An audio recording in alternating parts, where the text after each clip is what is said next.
મહાદેવ. તો આપનો subject digital marketing.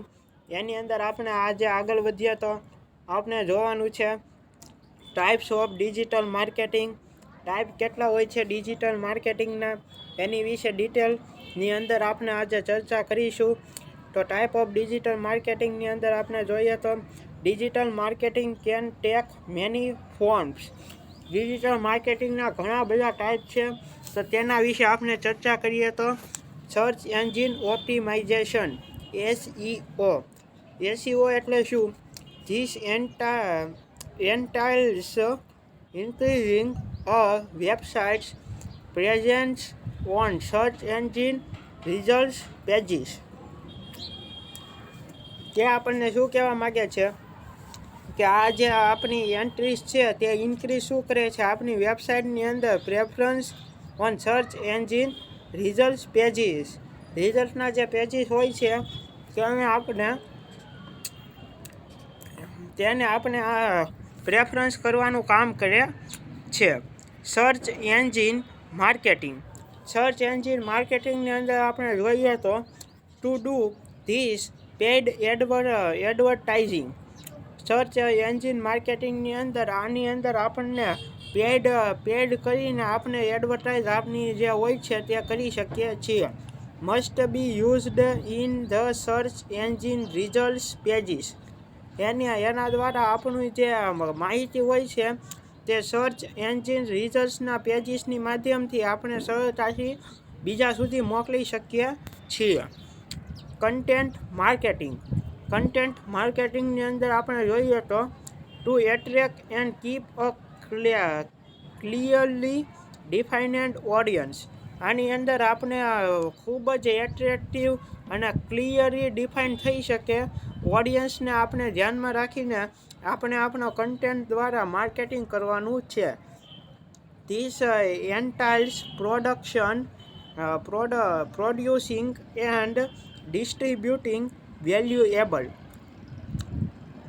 આની અંદર જે એન્ટ્રી હોય છે પ્રોડક્ટિંગ એન્ડ ડિસ્ટ્રીબ્યુશન વેલ્યુએબલ, બે એક વેલ્યુ પ્રમાણમાં રહેવા જોઈએ. આપણી પ્રોડક્શન થવું જોઈએ અને ડિસ્ટ્રીબ્યુશન, એ બે વચ્ચેનું એક માપ હોય છે તે વેલ્યુએબલ દેવું જોઈએ. પછી છે પર્ટાઇનન્ટ એન્ડ કન્સિસ્ટન્ટ ઇન્ફોર્મેશન. પર્ટેન્ટ અને કન્સિસ્ટન્ટ ઇન્ફોર્મેશન આની અંદર હોવી જોઈએ.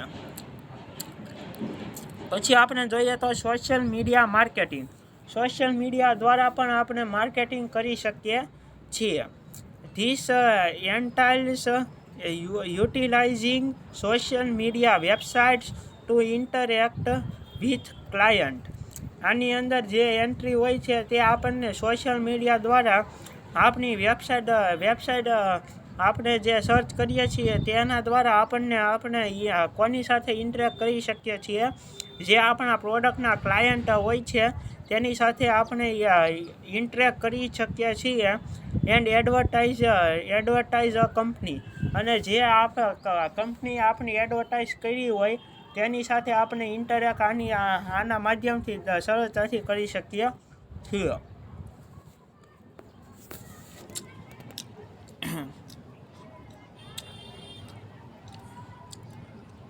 પછી છે email marketing. This ઇન્વોલ્વ્સ using email to send marketing messages. આના દ્વારા તે શું કહેવા માગે છે, આપણે ઈમેલ દ્વારા આપણા જે ક્લાયન્ટ હોય છે અથવા તો આપણા જે કસ્ટમર હોય છે તેને આપણે ઈમેલ છે આપણી પ્રોડક્ટની માહિતી ઈમેલ દ્વારા તેને પહોંચાડવાનું કહે છે. Customer and potential customers. આપણા કસ્ટમર અને પાર્શિયલ જે આપણા લાગતા વળગતા કસ્ટમર હોય છે તેને આપણે ઈમેલ દ્વારા મેસેજ સેન્ડ કરીને પણ આપણે આપણું માર્કેટિંગ કરી શકીએ છીએ. પછી છે મોબાઈલ માર્કેટિંગ. મોબાઈલ દ્વારા પણ આપણે કઈ રીતે માર્કેટિંગ કરી શકીએ છીએ. This ઇન્વોલ્વ્સ using mobiles app. Mobiles app દ્વારા આપણે માર્કેટિંગ કરી શકીએ છીએ. SMS and other mobile channels to reach customer. આપણે SMS દ્વારા અથવા તો મોબાઈલની ઘણી બધી ચેનલો હોય છે તેની સાથે આપણે કોમ્યુનિકેશન કરીને આપણે આપણા રીચ કસ્ટમર સુધી પહોંચી શકીએ છીએ. માર્કેટિંગ ઓટોમેશન એ એક મહત્વનો ભાગ છે અને એના વિશે આપણે જોઈએ તો ધીસ ઇન્વોલ્વ્સ યુઝિંગ સોફ્ટવેર. આની અંદર આપણને સોફ્ટવેર વાપરવાનું કહ્યું છે, ઇન્ક્લુડિંગ એઆઈ માર્કેટિંગ ટૂલ્સ. આની અંદર આપણે ઇન્ક્લુડ કરીશું એઆઈ દ્વારા આપણે માર્કેટિંગ ટૂલ ક્યાં છે તે આઈડેન્ટિફાઈ કરીને અને આની અંદર ઇન્ક્લુડ કરીશું. To automate marketing processes. આપણી માર્કેટિંગ પ્રોસેસીસ છે તે ઓટોમેશન દ્વારા કઈ રીતે સરળતાથી થઈ શકે તેને પણ આપણે આની અંદર આપણે એડ કરીશું. Such as email campaigns and social media post. આપણી જે ઈમેલ કેમ્પેન હોય છે અથવા તો સોશિયલ મીડિયા પોસ્ટ હોય છે તેના દ્વારા પણ આપણે માર્કેટિંગ કરી શકીએ છીએ. પછી આપણે જોઈએ તો ઇન્ફ્લુઅન્સર માર્કેટિંગ શું કહેવા માગે છે?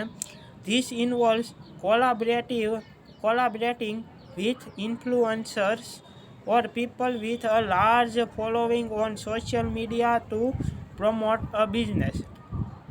આની અંદર આપણે ઇન્વોલ્વ થઈને કોલાબરેટિંગ વિથ ઇન્ફ્લુઅન્સર.